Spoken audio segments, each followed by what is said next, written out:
Welcome back to Next Shift with Rick Wagan. Suzuki does not suck. I have my guest Stephen Cohen with me, and this is the post-game show after the Montreal Canadiens beat the Boston Bruins 4-1. It was a great hockey game for the Montreal Canadiens. They took it to the Boston Bruins. First period, no score, and it was a back-and-forth game, but in the second period, the Montreal Canadiens came out flying. They outshot the Boston Bruins 17-2 and had a 2-0 lead after the second period. Swayman was playing incredible. It probably should have been 4 or 5-0 at that point, but the Canadiens did manage to get 2 by him, and then in the third period, a goal by Brendan Gallagher made it 3-0, and they kind of sat back after that. Interesting goal was scored where it was kind of a no chance for Montembeault to make it 3-1, and then the Canadiens finish it off with a goal by Suzuki into the empty net. So it was a 4-1 victory. Goals by Caufield, Suzuki, Gallagher, and remind me, Steve, who the other person was? Dvorak. First goal. It was a great goal on the rebound of Gallagher's shot.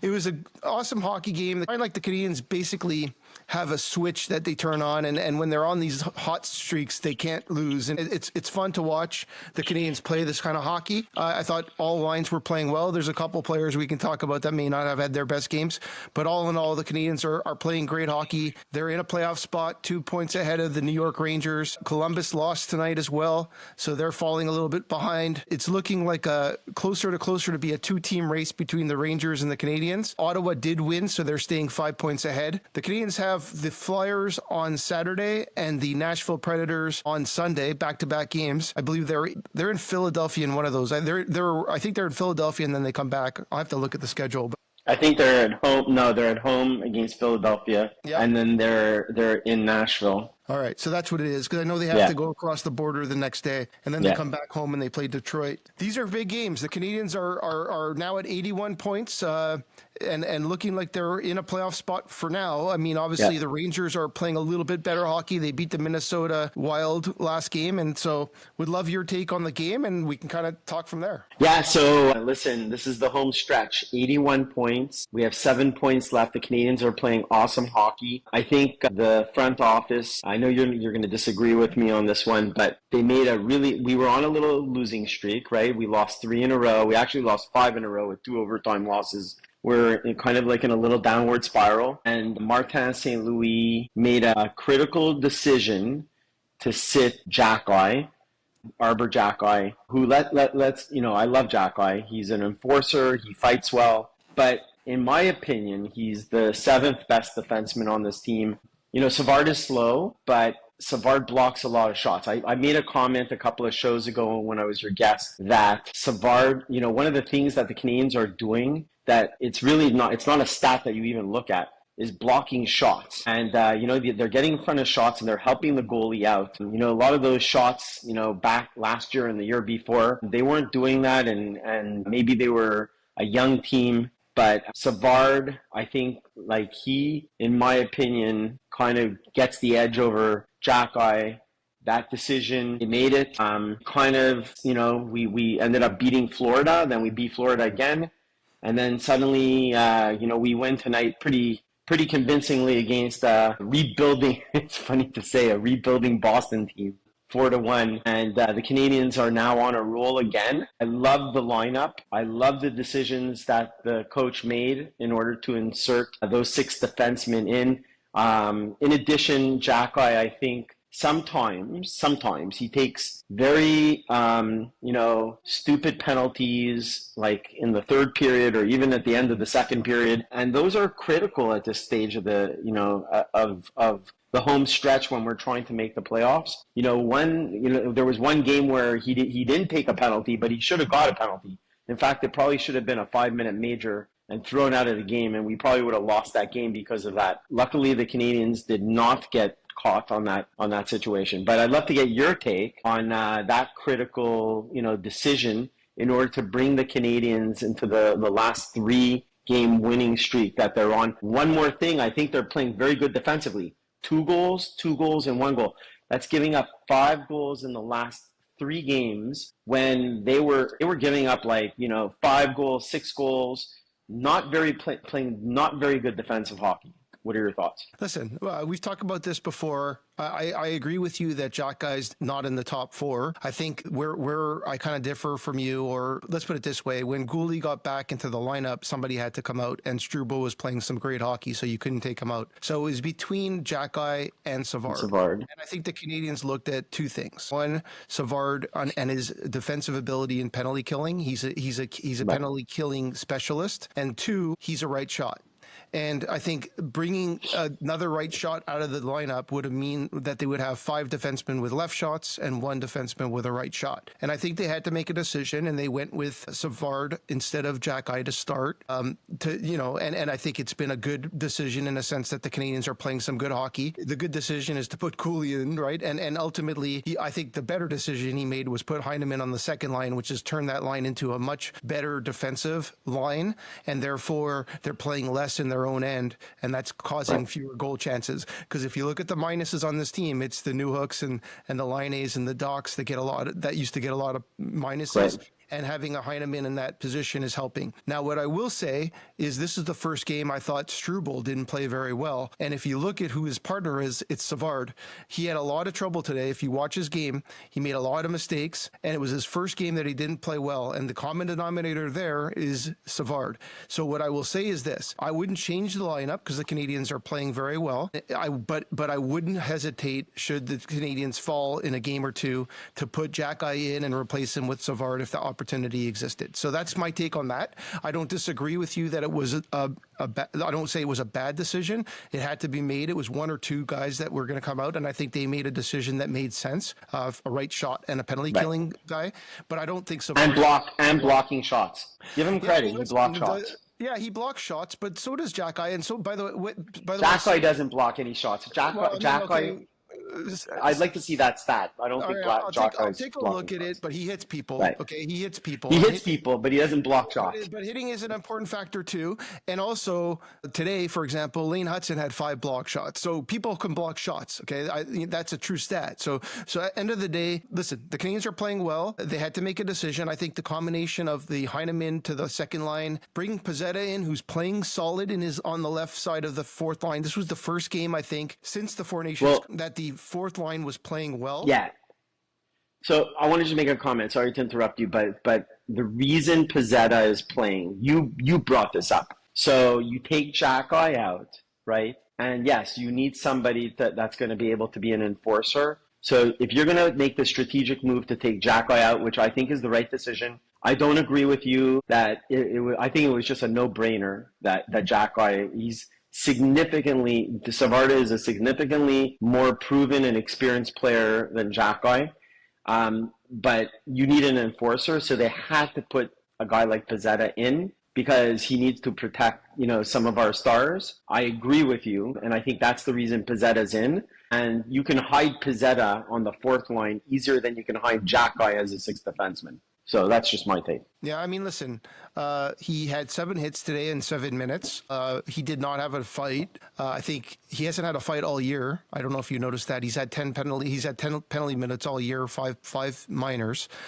That being said, listen, we could agree to disagree. I don't think that's the only factor that's made the Canadians play well. Obviously, it's a combination of the Dvorak line playing well, Suzuki playing really well the last 3. And one more factor. And Lane Hutson playing some awesome hockey. No, I don't agree. We can look at it all you want. No, there's something else I want to say. It's something that we haven't talked about. All right. So I have one more thing. It's gonna spark some nice conversation. I bet. So I actually think that Mike Matheson is playing some good hockey the last 3 games. And I think Mike Matheson, I know, he's a frustrating player. Don't get me wrong. When you see they give up 6 goals and Matheson, turns the puck over and gives up a scoring chance and it's an easy goal for the other team. I agree, it's frustrating. But at the same time, you got to give credit to a guy who plays 25 plus minutes.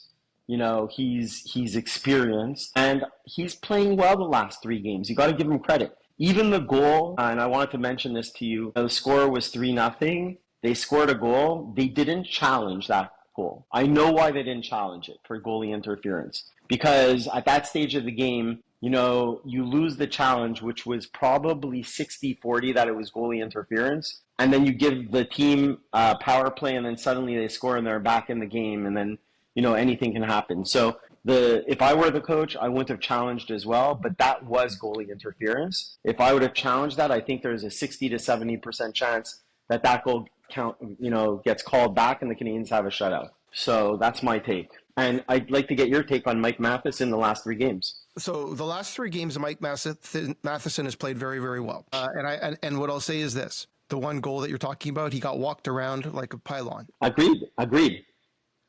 That being said, when Mike Matheson plays well, the Canadiens win. When Mike Matheson plays bad, the Canadiens lose. He's that important to the team in the position he's playing because he's playing 25. So what I've been saying all along, and again, it's not now to make that decision that time, Mike Matheson does not belong in the top pair defense. He should not be playing 25 minutes a night. He's not a 25-minute-a-night defenseman because of that. Right. Because when he plays poorly, he hurts your team. And so from my perspective, if I was the Montreal Canadiens coach, I would have Guhle playing with Carrier, and I'd have Struble playing with Hudson. And then I would have Matheson playing on a line with either Savard or Xhekaj. And what I would be doing with that is you would have Matheson killing penalties. You'd have Matheson on the second power play.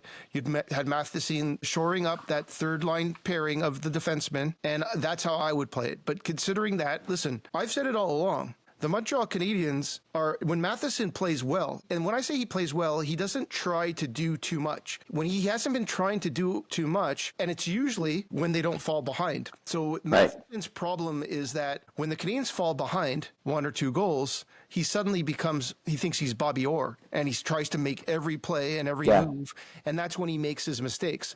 And that's what's frustrating about him, because he's not good enough to do that. And so when he plays the smart, stable, defensive hockey that he's been playing the last 3 games, he did it as well for the first 5 or 6 games after the Four Nations Cup when he played with Carrier. Yeah. He is a solid defenseman. He has great speed. He blocks shots. He kills penalties. He quarterbacks the second power play. I would maybe consider something else there. But at the end of the day, I'm not upset with him in that regard. What I'm upset with is Martin St. Louis not doing what I say, which is putting Guhle with Carrier and Struble with Hudson, because Struble with Hudson was a great pairing. And I like Guhle with Hudson, don't get me wrong, but Guhle with Carrier will be a shutdown. So they're going to keep the same lineup, clearly, on defense. I'm talking about defense. Yeah, of course. They're not making a change. They've been playing 3 games where they've given up 5 goals. Yep. Arguably 4 goals, because I don't think this goal should have even counted. I mean, Pasternak was lying in the crease, obstructing the goaltender from. I'll tell you why. I disagree with that. The rebound came out instantly. He fell on top of the goalie, yes, but the goalie had 0 chance to make the save with him or with him not on the ice. The puck was in the net as he was falling down. So listen, it wouldn't have won that challenge, number one, unless it was Gallagher that did it. That's the only way that had been a turnover. Honestly, there's no chance that would have been turned over, and it was a totally right call. All right, let's agreed. Fine. Let's switch gears. So let's talk about the boy you just talked about, Gallagher. So I think that the last, even 10 games, even during the losing streak, right, since the Four Nations Cup, Gallagher, we haven't really talked about Mr. Gallagher. I know he lost his mom. He's playing he looks like he's re-energized. I mean, he's playing some really good hockey. He scored some really important goals. He's generating chances when he's out there. He looks like a rejuvenated player. I love him. I can't wait for us to get into the playoffs and to watch Gallagher be a pest and to make a difference in the playoffs, because that's what he brings. He's a playoff player. I mean, let's face it, right? We're playing playoff hockey now, the last, 15 games or anything. Ever since the Four Nations Cup, it's really been playoffs, right? Because every game is important in order to get into the playoffs. And this guy has sparked that line. He's the reason that line is starting to click. Dvorak, Josh Anderson, and Gallagher, I love the line. And I think it's Mr. Gallagher who's kind of, sparked it. I know, don't get me wrong, Josh Anderson always I love Josh Anderson. He's always done his thing, but you put him with Gallagher and then Dvorak starting to play good. So I don't know, what are your thoughts about that? I mean, I've always been, and even in his weaker years, I've always been a huge fan of Gallagher. So Gallagher is all heart. And what I've seen about him, he has 19 goals. He's one goal away from a 20-goal season again. And he's putting the puck in the net. What he's doing a little bit different this year is he's not only forechecking and getting in front of the net. He's actually, because he has an Anderson on his line and a Dvorak, he's actually not getting as beat up as normal. Now, he's always in front of the net at the right time, but he's not, if you watch his game, he's playing a much smarter 200-foot game. Gallagher never was the guy that was a 200-foot guy. He still doesn't play penalty killing, but he's in the last minute of the game, they put on that line because that's the type of team, that's the type of line that brings the energy. The only thing I'll say is it's not just been the last 10 games. That line's been there since December. Since the team turned the corner, the line of Gallagher, Anderson, and Dvorak have played unbelievable hockey. Kudos to Dvorak, who, everyone was saying he's done, he's not going to be on the Canadiens. He probably won't resign because the Canadiens have so many prospects coming. He's ever since he scored that 100th goal, I think he's got 2 or 3 more goals. He's putting the puck in the net. He's doing all the right things, wins a lot of faceoffs, plays a solid 200-foot game. Listen, if he's willing to sign for 1.5 or 1.95, which he's not going to, then I would keep him on the team. But I don't think he's signing for under $2 million a year. So. And I don't think he is, and I don't think he wants to. I think he wants to play a bigger part. He'll make more money, and he'll probably end up in Anaheim or Chicago or something like that. And he'll have a couple more good seasons, making $4 million a year or so, or maybe 3.5. So anyway, that I agree. The line of how about our boy Suzuki? That kid is playing unbelievable hockey. Just another beautiful assist, but by him, I mean it was art. It was pretty much art what he did. He could have shot. He could have skated faster. He slowed the game down. He had a semi breakaway, let the guy come to him, probably knew what he was going to do all along.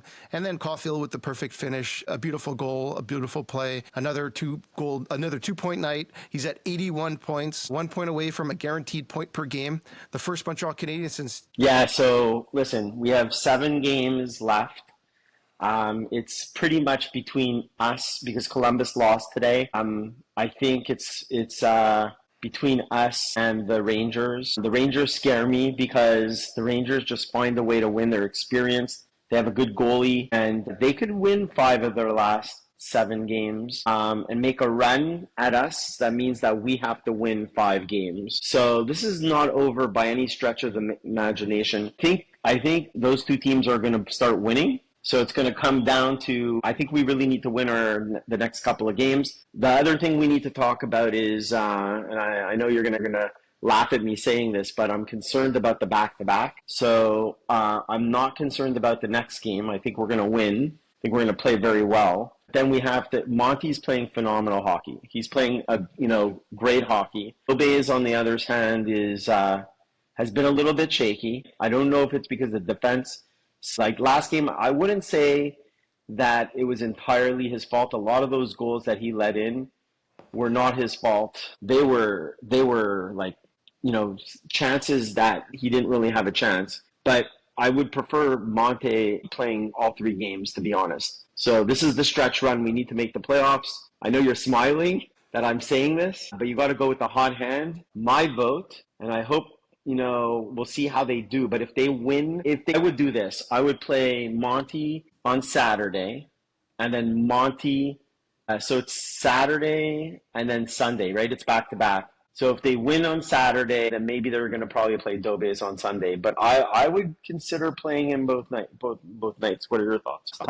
I mean, I definitely think they should start Montembeault on Saturday. I mean, to me, that's a no-brainer. The only thing I'll say is Dobes has played his best games on the road. So if there's an opportunity, I guess what I'd say is this. It'll depend on how they play, how hard a game it is, how many shots they get against them. If they win the game and it's a kind of game like tonight, I might consider. Montembeault again, back-to-back. If it's one of those games where it's, back and forth, 30, 35 shots, you might have to think about it. So I think it's a game-time decision. I think we'll have to see how the first game goes. And from that perspective, it'll all depend on that. I think the Canadiens are playing really solid. And I think even if their goalie is not 100%, I think they have a chance against those two teams. Nashville has given up a lot of goals in the last 5 or 6 games. It's been 5+ goals a game for the last 5 or 6 games. So they're an opportunity to score again. So it could be a higher scoring game if the Canadiens are back to back. End of the day, I don't know the answer to that other than I would start Monty for sure Saturday. And depending on that game, if it's overtime, lots of shots, a tough game, if Monty didn't play great, there's lots of variables. But if he plays a solid game and it's not a tough game, I would definitely reconsider playing him again. This is the time of year to do it for sure. So I agree. Yeah. So that's going to be an interesting decision. Canadians are playing very well. The other thing to really talk about is Lane Hutson. No points today, but like you said, was a +1. He played a very strong game. He's definitely, in my opinion, continues to be the front runner for the Calder Trophy. If the Canadians make the playoffs, I think the writers have to vote him in. Because without Lane Hutson, the Canadiens are not in this position. He is really not the only reason, but he is one of the key reasons that has given them the extra. Probably he's a +7 or 8 point differential to get the Canadiens into the playoffs. And you know what? If the Canadiens make the playoffs, and then I think there's a little, listen, I remember when I told you Guhle is starting to skate, and next thing you know, he came back. Who knows if Demidov gets signed and we make the playoffs, and then suddenly we've got like a Chris Chelios situation. Remember back when Chris Chelios came out of nowhere? Like he was I think he was playing in the NCAA, and he had won. They finished the playoffs. I don't know if he got eliminated. He won the Hobey Baker, or he was a finalist for the Hobey Baker. And then he came to the Canadiens, and I think that was the year they won. Did they not win the Cup with Chelios that year? When he came up, and then I think it was the next year. But either way, I mean, but he made a difference. He came up. He was phenomenal in that. As a rookie, just coming out of nowhere. Yeah, I'm not on the. I don't sent le coupe yet. I don't smell the cup yet. But it's listen, the Canadiens are gonna be if they're the type of team. If they're on, they could beat almost any team. And the only issue I see is they haven't been able to sustain that for more than 10 games in streaks. So the question really is, can they win a series? Absolutely. Are the Washington Capitals primed to be one of those teams that wins the President's Cup and maybe loses in the first round? Very possibly. So at the end of the day, I think the Montreal Canadiens need to finish the job. Listen, I agree with you that the Rangers are the team to beat to get into the playoffs. The Columbus Blue Jackets lost badly tonight to a team that the Canadiens, they beat, but it was in a tough comeback. The Avalanche are good. The Columbus Blue Jackets are only 4 points behind, and they have a game in hand. So it's not over on their end. It's obviously not over with the Islanders either. It all depends who gets hot. But if the Montreal Canadiens keep winning, it's not going to be relevant at all. And I think that obviously strength of schedule matters. The Canadiens still have to win, but the other teams don't have easy teams to play. They're playing the Panthers, they're playing the Lightning, they're playing some tough teams. The Columbus is playing Ottawa 2 more times. It'll be interesting to see what happens, because if they beat Ottawa 2 more times then and Montreal wins, Montreal could look up and say, "Whoa, wait, we can catch the Ottawa Senators." It's interesting. That's an interesting scenario. 2 games, and then Montreal plays Ottawa one more time, and then next thing you know, you flip the switch, and then Montreal now is in the 7th seed instead of the 8th seed. And they have to play Toronto or Florida. So we'll see. I mean, it's exciting. Yeah. It's an exciting time. The Canadiens are playing well again, which is all we can ask for. We're in the mix. What can you say? They're 3 years into a rebuild, and the Canadiens look great with, like you said, people coming around the corners. Jacob Fowler signed today. He's going to play in Laval. Hey, if the Canadiens start playing really well and get to a point where their back-to-back game between Ottawa and Toronto exists, there's no telling they might call up Jacob Fowler to play that game. Yeah, listen, Dobes is not playing well, and I wouldn't, listen, if Dobes gets a start and he struggles, then they may have to, think about making a decision, because you have to have a good backup goalie going into the playoffs. So I agree with you. We'll see. But Dobes, listen, he surprised us all, right? He came in, he played a good, solid first 6 games. And then he looks like he's struggling a little bit fighting the puck, but we'll see. He could turn it around as well. I don't think the Canadiens' defense was playing well. Mike Matheson, like you said, probably was trying too hard and trying to be a number one when he's a number four and causing all kinds of problems. Xhekaj was in the lineup. He shouldn't be in the lineup. So, those little subtle changes, and then suddenly the Canadiens are playing better defensively. Maybe Dobes plays better with better defense. So let's just go on to the predictions for the next two games. What are your thoughts, Rick? Next two games. I'm gonna hand it off to you. I'm just gonna predict the Montreal Canadiens win. I'm not gonna pick a score. The reason I'm saying that is I've been wrong too much at this point, so I'm not even gonna predict it. But I'd love for you to throw out your predictions at this point. Okay, so here are my predictions. So Philadelphia game is gonna be tough. All right, because for some reason, Philadelphia has our number. They really outplayed us last game. I don't know what it is. I hope that the Canadiens come out and punch them in the mouth this game, because that's a team that I really want them to beat. So I'm predicting that it's going to be a tough game. That is not going to be an easy game against Philadelphia. I predict a 4-3 overtime win for the Canadiens. And then going into Nashville, I think that the Canadiens, it really depends which goalie plays. I'm going to predict also probably a 5 win. So 2 wins. I think they win both games. I think the Philadelphia game will either be an overtime win or overtime loss. I predict a win because they'll be at home, 4-3, and then a 5-3 win over Nashville. Those are my predictions. All right. Listen, the Philadelphia Flyers fired their coach. Since they fired their coach, they're playing a lot better hockey. It's usually what happens. They're playing solid hockey right now. And so got to shut those guys down. I wouldn't say they have the Canadiens' number. Only the Canadiens were playing pretty bad hockey for 3 or 4 nights in a row. Agreed. But I think, like you said, the change in the lineup, and I'm not leaving out the fact that you put in Pizzetta and put Heineman in the second line. I think that affects the offense and the defense dramatically as well. And again, it's not only Xhekaj getting out of the lineup, it's Guhle in the lineup, right? So you have to...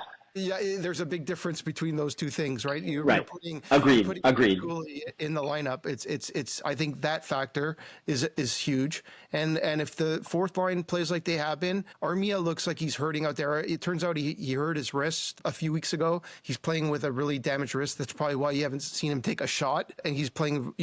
He's playing tough. He had a good game tonight. First really good game he had in a while. And so listen, I predict wins both games. I don't know if it's going to be. I feel like the first game may not be as close as you said, I hope, but I'm not going to predict a score. The reason I say that is the Canadiens are playing really well. It's at home. It's on a Saturday night. They're going to take this game. They're going to take that momentum that they've had the last 3 nights, and they're going to keep playing their switches on, right? Their switches on. When their switches on, and it's a team they could beat at home in a playoff chase, I think they're going to win that game. It's going to look a lot like tonight's game, I hope. I'm not going to predict the score, but that's what it feels like.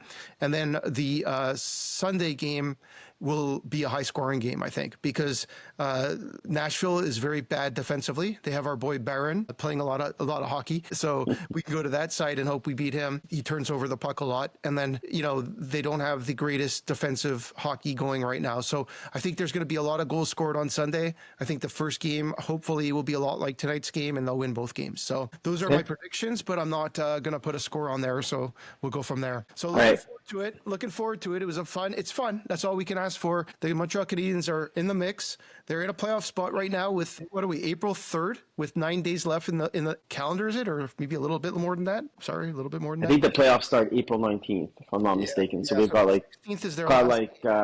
2 weeks left, little over 2 weeks left of the season.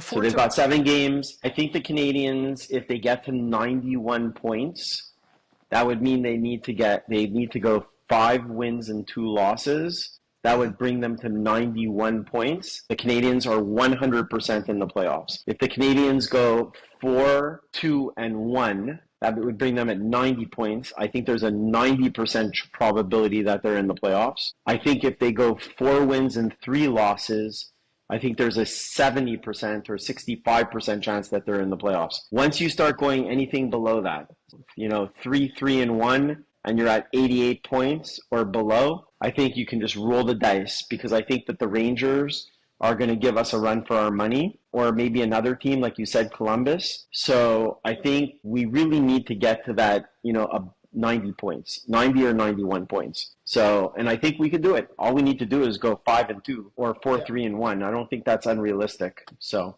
the Montreal Canadiens play the Philadelphia Flyers on Saturday. Then they play the Nashville Predators on Sunday.